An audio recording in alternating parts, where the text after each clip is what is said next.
रन्जन दैमारिजों लोगोसे जोबथेसालियाव थानांनाय दावहारु बिथांमोनखौ जौसिन बिजिरसालियाव नायबिजिरनानै उदां अख्राङाव लाबोनो थाखाय बिटिआरनि गाहाय मावफुं सोद्रोमा प्रमद बर', बिटिआरनि लेङाइ गाहाय मावफुं सोद्रोमा गबिन्द चन्द्र बसुमतारी, मावफुं सोद्रोमा रन्जित बसुमतारी, एमएलए लरेन इस्लारि, एनडिबिनि गाहाय नेहाथारि बि अनजालु आरो बारग' एमएलए सन्दीप बसुमतारी मोननि मोनसे हानजाया आसामनि एडभोकेट जेनेरेल मुस्रि देबजित शइकिया बिथांखौ लोगो हमनानै सावरायहैयो। खुलुमबाय लोगोफोर, गिबियाव आंनि फिथांखि ब्लग चेनेलावहाय नोंथांमोन बयखौबो बरायग्रोनानै लाग्रोनाय जाबाय। रायजो राजा नोंथांमोन, आङो आरोबाव गोदान मोनसे भिडिअ लानानै फैबावबाय।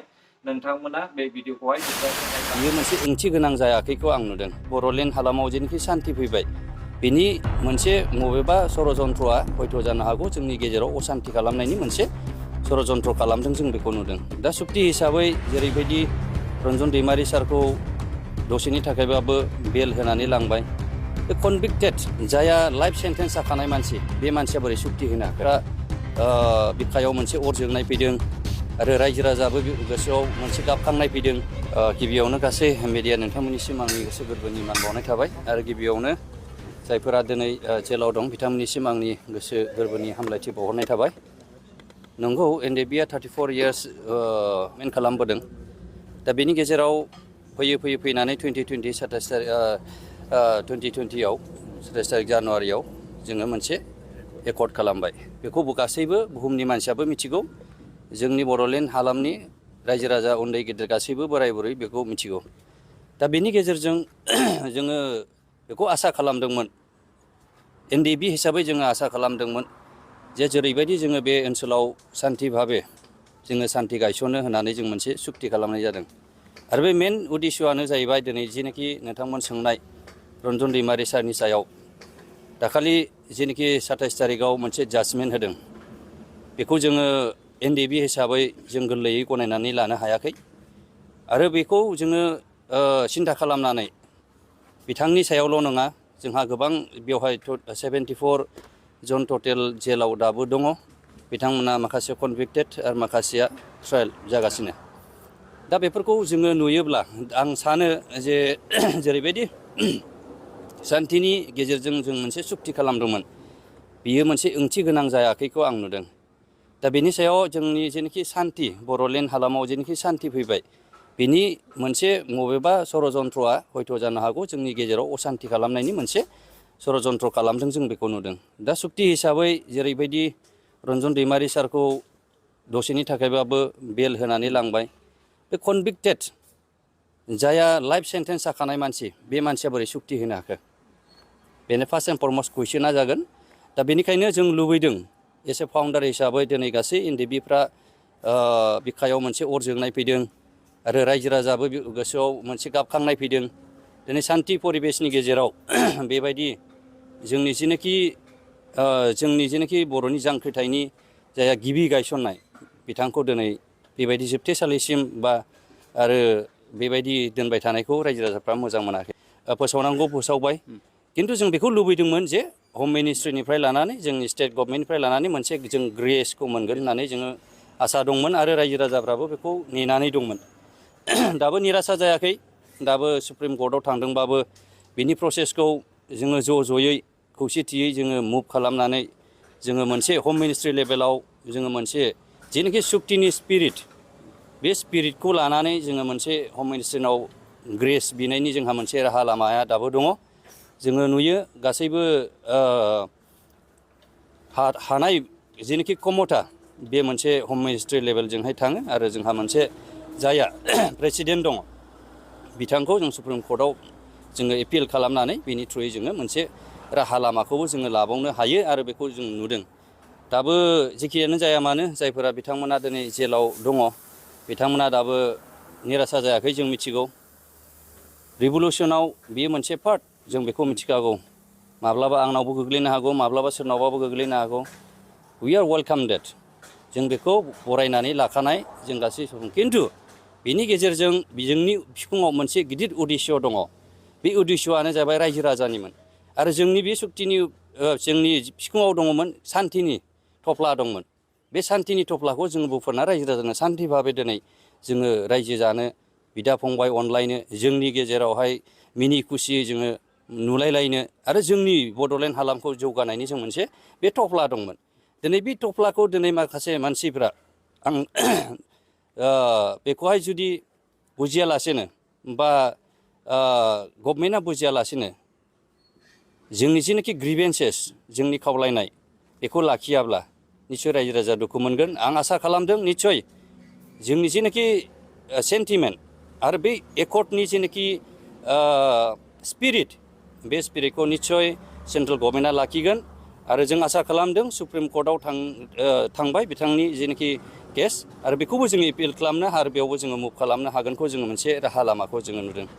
दा बेयाव फ्रिडम फाइटारफोरखौ लिरनानै दिनै खुलुमनानै बिथांमोनखौ बिथा खालामनानै जाथिखौ गोजौआव लांनायनि मोनसे सिमां बयहाबो समाजा हारिहा दङब्ला बेनिखायनो आं खावलायदों जोंनि समाजनि जेनाखि सुबुंफोर बिथांमोना जाहाथे बानसावालासे गाज्रि मुं सुवालासे बियो जोंनि मुं सुवालासे बिथांमोननो मान सन्मान बा बावनांगौखौ दरखार दं होननानै सानो।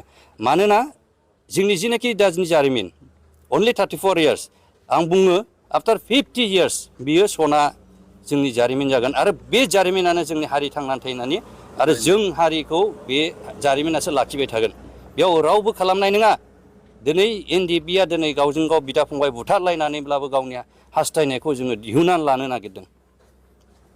दावहायाव जायो, गोबां दावहायाव नुबाय जाथावै बुस्थुबो जायो। दा बेफोरखौ लानानै जोङो दानि जेनाखि मिडियाफ्राव बानसावनाय आरो माखासे हिर'सफोरखौ जों वर्शिप खालामनो रोङाब्ला जोङो जेबो जानाय नङा। जोङो नुयो जोंनि इण्डियाननि मुभमेन्टआवनो नाय नोंसोरो फ्रिडम मुभमेन्ट अफ इण्डिया गिदिर गिदिर लिडारफोरखौ दिनै मानो हिस्ट्रियाव जोङो फरायनांगौ बायद' जायो। बे जारिमिनखौ जाया खालामनानै लानो रोङा बे हारिया थांनायबो थानाय नङा। गथिखे बे जोंनि मोनसे जारिमिन बेनि थाखाय जों गोग्गादोंसो जोंहा मोनसे प्राउड जोंहा मोनसे हिस्ट्रि जोंनाव फैगासिनो दङ।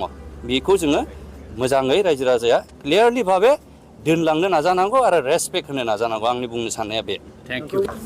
ओरैनो बेखौ जोङो जिनाखि माबा होदों NDP हिसाबै जों मेम'रेन्डाम होनाय जादों। बे 14 सेप्टेम्बराव जों जेब्ला माबा मार्टियार्स डे जों फालिदों बे समाव जों होनाय जादों। निस्सय बेखौ जोङो एसि मिटिङाव बेखौ पास खालामनानै बा एसेमब्लियाव पास खालामनानै स्टेट लेभेलसिम हरनायनि बेखौहाय जोङो नारसिनगोन आरो जोङो जयै NDPफ्रा बेखौहाय जोङो सिदान्थ' लाबाय जे बे खामानिया जानांगौ आरो मावनांगौ आरो हारि हिसाबै हारिखौ बासायनांगौनि दायथ'आ हारिनावनो गोग्लैयो। बेयाव रावनावबो गोग्लैनाय नङा। दा गथिखे बेखौहाय जुदि अनुभब खालामनानै आरो जोंनि जेनाखि जारिमिना दाबो जोबाखै माखासेया जेलाव दङब्ला बिथांमोना गोथाङा गोथै दा जोंथ' डिसबेन्ड खालामबाय थिगानो सरखारनि बायदि जोङो डिसबेन्ड खालामबाय जोङो संसार जाबाय गासै जाबाय बिथांमोननि सायाव जादोंना जायाखै कुइसना बे फैगोन दा बिथांमोननि थाखाय माबा जादोंना जायाखै दा NDPआ जोबदोंना जोबाखै कुइसना बे जागोन ना जों एसे फाउन्डार माबा हिसाबै बिथाङा दिनै जेनाखि मा होनोमोनलाय बेखौ डिसबेन्ड खालामनाय बिथाङा गैया